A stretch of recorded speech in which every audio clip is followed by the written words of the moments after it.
राजकारण्यांनो, थोडंसं शेतकऱ्याकडे पण लक्ष द्या. ज्यांच्या जीवावर निवडून येतात त्यांनाच तुम्ही 5 वर्ष विसरून जातात. एवढे हाल सोसतात ते. एवढ्या अवकाळी पावसामध्ये पाहू शकता या पिकाचं नुकसान झालेलं. पण कुणीही लक्ष द्यायला तयार नाही. पक्ष पक्ष करूनच सगळे चालले आहेत. थोडंसं लक्ष द्या रे. ज्यांच्या जीवावर निवडून येतात त्यांच्याकडे तर लक्ष देत जा. हे तुम्ही तुरीचं पीक पाहू शकताय. पूर्णपणे तुरी पडल्यात आणि पडल्यामुळे काय होतंय, त्या पूर्णपणे सडून जातील आता.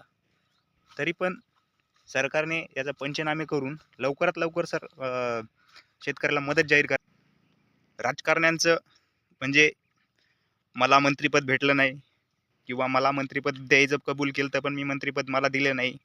या गोष्टीमुळे एका पक्ष सोडून दुसऱ्या पक्षात जाणारे खूप सारे जण बघितले असतील तुम्ही. कधीही कुणीही शेतकऱ्याकडे कुणीही लक्ष दिलं नाही. फक्त त्यांना मंत्रिपद आहे आणि सत्ताच पाहिजे. आता तुम्ही पाहू शकता हातातोंडाशी आलेला घास हा अवकाळी पाऊस घेऊन चाललेला आहे. हा तुम्ही कापसाचं पीक पाहताय आणि या कापसाच्या पिकामध्ये पहा एकदम हाताशी आलेला हा कापूस होता.